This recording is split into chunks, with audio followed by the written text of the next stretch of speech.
Time management is more than just good intentions. It's about actually getting things done and being effective in how you use your time. What are the most 5 important things in your life right now? Press pause on this video, write them down. You'll be including this in your journal entry for this week. Time management is a myth. How come? Why would they say this is a myth? Time management, you can't manage time. Time goes whether you're managing yourself or not. And so we all have the same number of minutes, hours, days, weeks, and years, right? We may not all have the same amount of years or time in our lives, but we are all given that same gift of time. And time management is not about managing time, really. It's about managing your priorities, knowing what's important to you, and managing our organization, whether it's strategies or just stuff, organizing your time, your space so that you don't lose things and waste time finding it, organizing your money so that you know how much time you need to spend working or not working or concentrating on other things. Also, so you're not constantly worried about what you can spend or don't have. And also stress. A lot of times, if you're trying to organize your stress, level, I know when I'm super stressed, I sleep. That does nothing to help me with my time management. So when you can organize your life in a way that your stress is managed, then that helps you be more effective with your time as well. So let's dive into each of these things here. How did you spend your last 24 hours?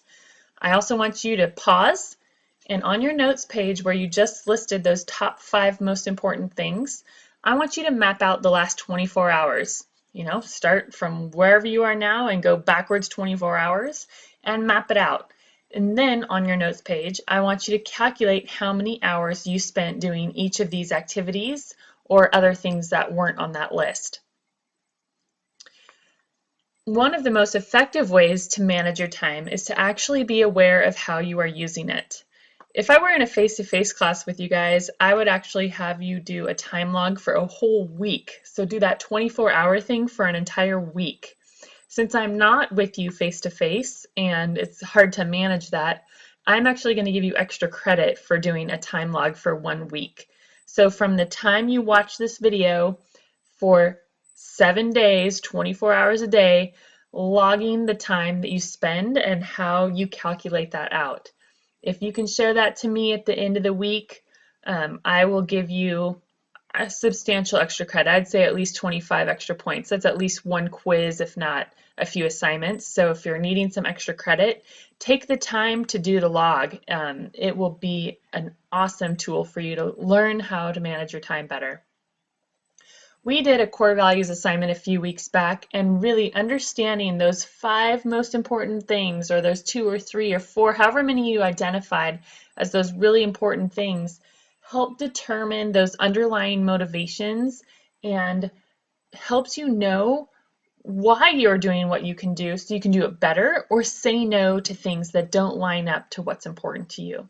So using those core values, it actually might look very similar to those 5 things that you determined earlier in this presentation about what's most important. Might be the same list, might look a little different, but in general, core values can help us make decisions about how we spend our life, how we spend our time, and the decisions that we make throughout our lives. The basic principles of time management are threefold. Putting first things first, having willpower, and won't power. So let's just take a look and see how that works. Your daily life, that 24-hour grid.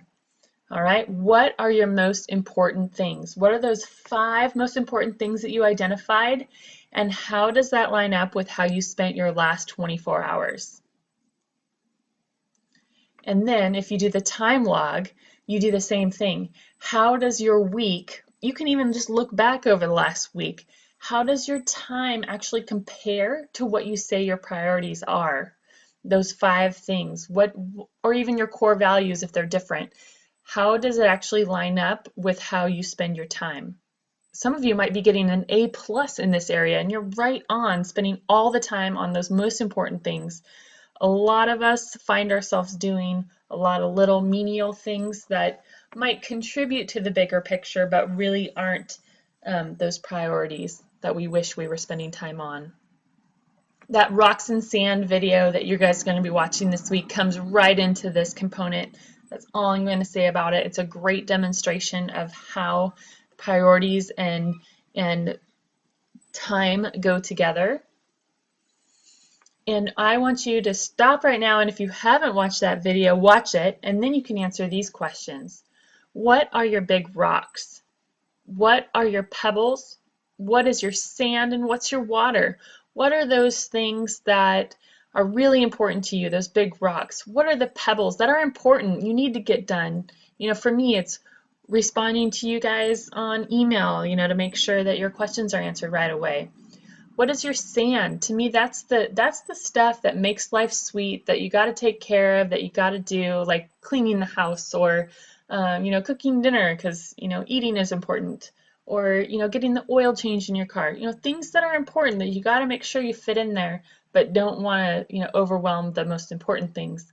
And then the water, that's kind of the sweet stuff of life, in my opinion. That's the going out for ice cream. That's the you know, playing on Facebook for a little while to clear your head, or you know, watching mindless videos, movie nights, whatever. That's the stuff that makes life really fun and doable, but it also maybe not one of the most priority things, but a lot of times it eats up our time without us really paying attention. So pause this if you haven't already and list out these most important things: the pebbles, the sand, and your water. That's also going to be in your journal entry this week. All right, now let's talk about how to handle it. Once you've identified your priorities and all these other things, how do you actually implement things? Let's talk about 2 suggestions specifically. Using a planner, you know, that calendar ahead you create at the beginning of the semester, is one idea. Something to write things down in, okay? It's not designed to tie you down, but to free you up, to know what you need to schedule so you know when your free time is, knowing that you can get done what you need to get done when you need to get it done. Another idea is to plan weekly, identifying your big rocks, right? Block out time like that video suggests, you know, putting it in your calendar like you would, you know, a dentist appointment. You know, blocking time out, making time for it, prioritizing that time for it, and making sure it happens. Then you got to adapt daily. Of course, things come up and you need to adjust, but making sure it's in there is really important. There's an article in a different textbook called Becoming a Master Student that I'm going to link up in this account in this week if I can find it. It's called Get the Most Out of Now. It's got some great ideas, and I'm going to try to put that up here for you. To-do lists. I don't know about you, but I'm a total to-do list maker, and I keep my to-do list right in my planner. But if you haven't ever done a to-do list, or you're looking for a new effective way, you could do an ABC to-do list. Your A's are your big rocks, the B's are the pebbles, the C is the sugar or the sand. Those things that how you get things done on your list versus, you know, what's actually important to get done. And then time mistakes, you know, the sugar. I call the sand and water the sugar. Like I said, it makes life sweet, the things that have to get done. And these are some ideas of mistakes that we do with time that get in the way of actually getting things done. Like I said, the indulging yourself, like, oh, I just passed my test, I'm going to go spend, you know, an hour and a half watching a movie. And yes, you might need that brain release or whatever, but don't overindulge, right?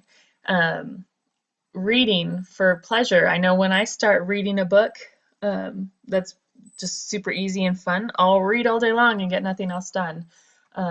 Daydreaming or sleeping, that's my version of running away.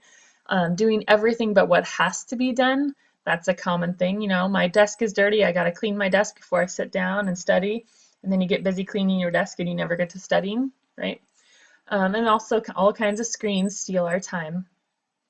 So be very intentional about this sugar or the sand or the water, and make sure you're not letting that rule your life or your time. Another idea for to-do list is to plan your schedule and your life kind of around roles. So, for example, I made a few ideas of my different roles. Um, I am not a student, but I threw that one in there. That, there's different things going on, and these are the big rocks that I have to take care of. And now this was from last semester, so Oktoberfest is not really an issue. But anyways, you get the ideas in that we have different things that we have to take care of in the different roles that we play. And if we feel like we're slacking in one area, we can give priority to our big rocks by actually having the main thing that we need to take care of for that particular individual or thing that we value, and making sure something's getting done during the week towards that goal, and you'll feel more balanced in your life instead of just always at work or always at school or whatever. The other half of time management is overcoming fear and peer pressure, really. It takes guts and courage to make the things important that are really important. A lot of times it's more comfortable to go out for ice cream or to watch a movie. It's more comfortable or easier to, press snooze rather than wake up early and get in that discipline for your homework. Or, there might be a huge setback in your life. Maybe you failed a class. Maybe your parents got divorced. I mean, there's these huge things that can, conflict in your brain about being strong in the hard moments and not letting that really take a hold of you and letting you keep moving forward. Also, sacrificing your future for a brief moment of joy. There's a lot of things that could be, whether that's, revenge or pleasure or all kinds of things. Don't throw your future out the window for just, a moment of joy. Okay. Overcoming peer pressure, like, oh, come on, let's go out, let's go party, and you really have something big the next day, you have a huge test or whatever, just surround yourself with people who actually want to encourage you to stay true to your values and what's important. And you'll find that's much easier to say no to people who value that for you as well. The common ingredient of success is that they really just stick it out, right? The successful people have the habit of doing the things that most people don't like to do. They really don't like doing them either, but really the purpose is greater than the actual task, and so they just go ahead and do them. Just suck it up, putting those first things first, and it's going to lead you to your goals. And then again, being willing to say no if needed. And that's it. I hope that you guys have a great time this week with learning the different strategies for time management.